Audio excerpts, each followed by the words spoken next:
राज्यातील आणि देशातील बातम्या पाहण्यासाठी आजच आमच्या महाराष्ट्र न्यूज प्रिन्स या यूट्यूब चॅनलला सबस्क्राईब करा आणि मिळवा नवनवीन अपडेट। पाऊस असून ही नेवासकरांना 10 दिवसांपासून पाणी नाही, मोकळ्या बादल्या घेऊन वाजत गाजत नोंदवला निषेध। पाऊस असून नेवासा नगरपंचायतच्या ढिसाळ कारभारामुळे नेवासकरांना 10 दिवसांपासून पाणी नसल्याने नेवासा नगरपंचायत कार्यालयासमोर शुक्रवारी दिनांक 19 सप्टेंबर रोजी मोकळ्या बादल्या घेऊन आंदोलकांच्या वतीने आंदोलन करण्यात येऊन नगरपंचायतच्या कारभाराचा निषेध नोंदविण्यात आला। सामाजिक कार्यकर्ते शांताराम गायके व जनसेवक विकास चव्हाण यांनी या अभिनव आंदोलनाचे नेतृत्व केले। नगरपंचायत कार्यालयासमोर झालेल्या आंदोलन प्रसंगी बोलताना आंदोलनकर्ते विकास चव्हाण म्हणाले की पिण्यासाठी वेळेवर नागरिकांना पाणी मिळत नाही हा अनेक वर्षापासून नेवासा शहरातील नागरिकाचा जिव्हाळ्याचा प्रश्न आहे। यासाठी वेळोवेळी आंदोलने करून सुद्धा त्या आंदोलनाची संबंधित अधिकाऱ्यांनी दखल घेतली नाही। नेहमी नेवासा शहरात दिवसाआड येणारं पाणी 1.5-2 वर्षापासून 10 ते 15 दिवसांनी तर कधी 20 दिवसांनी येते। हे नगरपंचायतच्या रामभरोसे व ढिसाळ कारभाराचे लक्षण आहे। अधिकारी व प्रशासन हे गेंड्याच्या कातड्याचे असल्याची टीका विकास चव्हाण यांनी केली। नेवासा शहरातील नागरिकांचा सौम्यतेचा अंत संबंधित कार्यालयाने, प्रशासनाने व अधिकाऱ्यांनी पाहू नये, अन्यथा नागरिकांच्या उद्रेकापुढे संबंधित अधिकाऱ्यांचा निभाव लागणार नाही। नेवासा शहरातील पाणी पुरवठ्यामध्ये सुधारणा न झाल्यास आम्ही दालनात घुसून आंदोलन करू असा सज्जड इशारा आंदोलनकर्ते शांताराम गायके यांनी यावेळी बोलताना दिला। समर्पण फाउंडेशनचे अध्यक्ष डॉक्टर करणसिंह घुले पाटील यांनी सुधारित पाणी योजना सुरू करण्यात यावी व शहरातील नागरिकांना मुबलक पाणी वेळेवर मिळावे आणि एक्सप्रेसवरील विजेचा होणारा तुटवडा थांबवावा अशी मागणी आपल्या भाषणात बोलताना केली।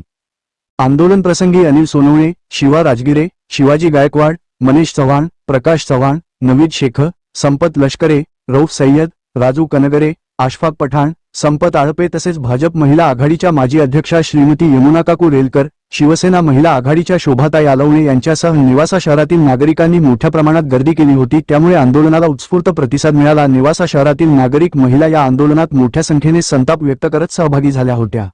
यावेळी नेवासा पोलीस स्टेशनचे पोलीस निरीक्षक महेश पाटील यांच्या मार्गदर्शनाखाली पोलीस बंदोबस्त ठेवण्यात आला होता। प्रतिनिधी सुधीर चव्हाण, नेवासा। सुज्ञ व येडे नागरिक आहोत। वर बसलेले मोठे अधिकारी आहे। आम्ही वरच्या अधिकाऱ्याला एक नम्र विनंती करीत आहे, तुम्ही जर खाली येत असाल तर आम्ही एकदम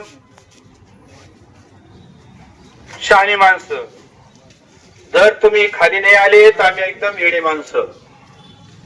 म्हणून म्हणतो तुम्ही खाली या। आमचं जे एक निवेदन आहे ते घ्या। वीज बोर्डाचे कोणी अधिकारी आले असेल तर त्यांनी या, आमच्या संग चर्चा करा आणि कोण कोणाच्या चेंडू कोणाच्या दालनात फेकितो ते आम्हाला सांगा। कारण आम्ही वर्षाची पाणीपट्टी भरतो, आम्हाला 6 महिने 4 महिने 5 महिनेच पाणी भेटतं। वीज बोर्ड म्हणतो आम्ही लाईट देतो आणि नगरपंचायत म्हणते आम्हाला वीज बोर्ड लाईट देत नाही। मग दोष कोणाचा तो आम्हाला कळू दे एकदा।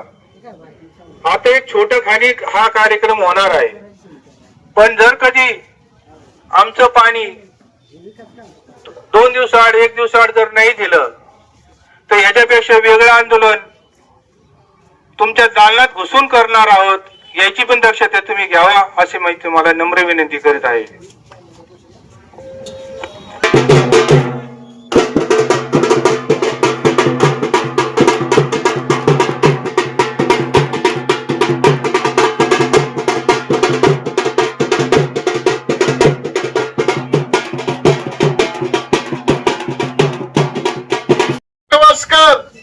हे नेहमी जनतेसाठी, नेवासा शहराच्या नागरिकांसाठी हे नेहमी रस्त्यावर उतरून आंदोलन करत आहे।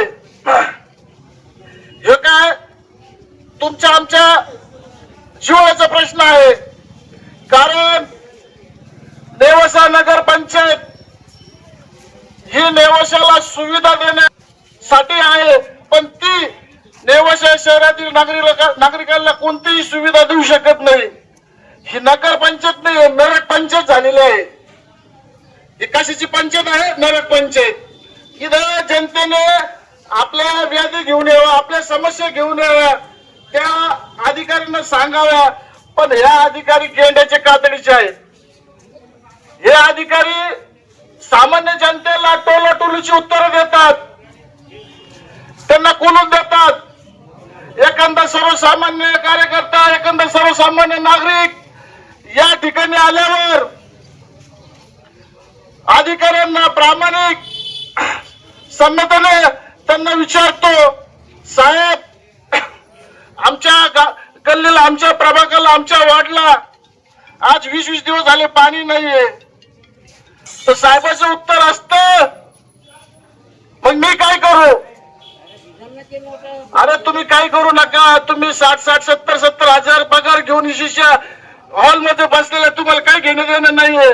पण इथं जी जमलेली जनता आहे ही सगळी पाण्याने व्याकुळ झालेली जनता आहे।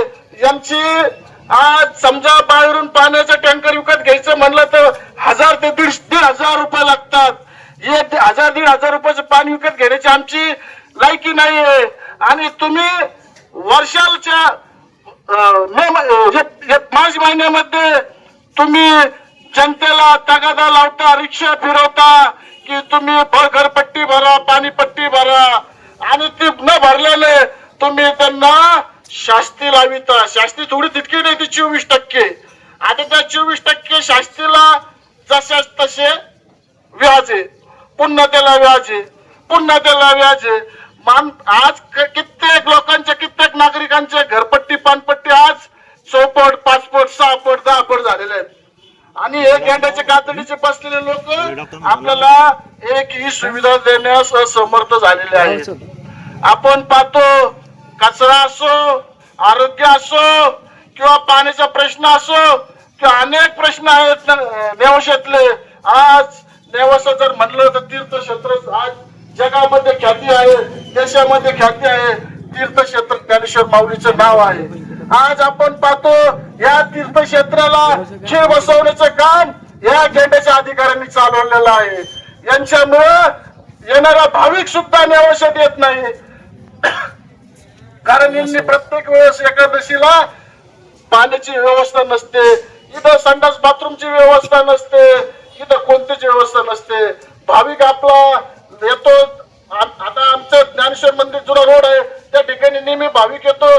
भाविक चालता चालता शिवाय देत चालतं, काय तुमचं नेवासन, काय तुमचं गाव आहे? हे गाव जरी आमचं असलं आणि शहर जरी आमचं असलं, पण इथं अधिकारी आमचे नाही आहेत। हे अधिकारी बाहेरून आलेले, त्यांना काही नेवासा शहराचे घेणं देणं राहिलेलं। राज्यातील आणि देशातील बातम्या पाहण्यासाठी आजच आमच्या महाराष्ट्र न्यूज प्रिन्स या YouTube चॅनलला सबस्क्राईब करा आणि मिळवा नवनवीन अपडेट।